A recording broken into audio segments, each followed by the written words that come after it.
내진 상대가 누구냐가 굉장히 중요해. 내운도 필요하지만, 왜냐면 상대 사주에 영향을 많이 받아서, 그게 중요하더라고. 이런 경우들이 꽤 많아요. 이런 경우들이. 검증을 해보니까. 제가 한 40군데 정도 검증을 했거든요. 꽤 있어. 그래서 사주라는 게 특별히 타고나서 영향을 받는 게 아니라 9대 지방선거. 이게 이제 다음 지방선거 날인데. 그렇게 되면 일단 9대 시선 다음 2년 뒤에 이 사람이 또 나온다고 쳤을 때는 병호, 그 다음 개사가 오면 또 최선을 만나죠. 그러니까 이 유정이라는 사람은 다음 시장 선거도 경쟁자가 누구냐에 따라서 다르겠지만 한 번 더 할 수 있는 힘을 갖고 있는 거죠. 실수만 하지 않는다면. 항상 이제 보면은 그 해 당의 지지도가 얼마나 차이가 있느냐. 그게 첫 번째고요. 당 지지도가 생각보다 중요해요. 그러니까 민주당이 이기고 있는 시기냐, 국힘이 이기고 있는 시기냐, 이게 중요한 시기고, 그 다음에 이제 대전 상대가 누구냐 서로 이런 것도 중요하고, 그렇게 이제 그러니까 비교 대상이 있어야 알 수 있는 거죠. 이게 또 이 지방선거는 선거가 이루어지는 날도 중요한데 공천을 받을 수 있는 그 전달도 중요하거든요. 공천 확정이 되는 게 전달이기 때문에 이게 지금 보면은 요게 4월에 이게 선거가 있다고 치면 공천이 확정되는 건 진월이거든요. 그때 운도 중요해요.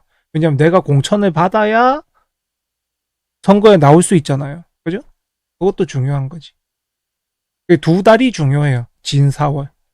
국회의원 같은 경우도 여기 보면 이번 2020년 국회의원 때는 진월에 했는데 그럼 묘월에 공천이 닿겠죠. 그러니까 묘진월. 요게 중요한 거고. 요게 이제 서울의 구 의원인데요. 이제 내년에 일어나는 걸 보게 되면은 이제 갑진이 오고 최선운이 오죠. 그러니까 이분이 다만 이제 그 달에 무진월이 오다 보니까 만나잖아. 진진자행이 내가 아는 진진자행으로 만나잖아. 그럼 이게 어떻게 되느냐? 후에 새로운 사람이 들어오면 어떻겠느냐라는 그게 생긴다는 거예요. 새로운 사람이 들어오면 어떻겠느냐. 왜냐면 이 사람이 지금 3선 중이거든요. 3선을 도전하거든. 2선 하고 현 2선 그러니까 현직은 3선인데 비례대표 한 번 하고 에서 지금 2번 하고 있고 3번째 노릴 거거든요. 근데 새바람이 불어오면 어떻겠냐라는 게 지금 보면 들어온다는 거죠. 그러니까 이 사람이 자기 자신도 모르게 나는 이제 직업이 없는 사람처럼 뒤로 돌아가자 이런 운이 오기 때문에 그러면 상대가 어떤 사람이어야 되겠어요. 상대가 일단 최선운을 가지고 그 다음에 신선한 사람이 와야 되겠죠. 초선인 사람이 와야 되는 거지. 그렇게 되면 붙어볼 만하다는 거예요. 나는 새로운 물로서 이렇게 막 저렇게 이렇게 하겠습니다 하고 막 한 달 동안 하고 나면은 가능하다는 거죠. 그래서 상대가 누군지를 봤을 때 거기에 맞춰서 운이 그렇게 있다면 전략도 짤 수가 있다. 그러면 이게 지금 보면 21대 둘이 붙었다가 졌거든요. 그럼 요때도 보면 재밌는데 요게 이제 2020년 둘이 붙었을 때거든요.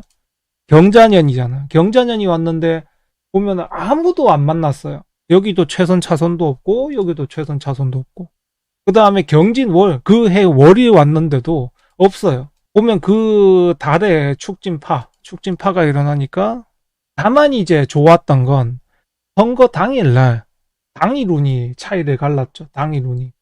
근데 그 해 자체가 이미 민주당이 이길 수밖에 없는 해기는 했어요. 그러니까 그걸 10% 깔고 가더라도 나머지에서는 자기 능력 부족으로 이제 졌죠. 그래서 이 같은 경우는 국회의원보다는 지방선거에 맞는 사람이죠. 요 8대 지선운 2022년 운을 보게 되면 이것 봐요. 이민년 들어오죠. 최선 만나죠. 그 다음에 또 을사 들어오게 되면은 상대가 실수하죠. 그러니까 이게 보면은 얘는 국회의원보다는 시의원이나 구청장 이게 더 좋았던 거예요.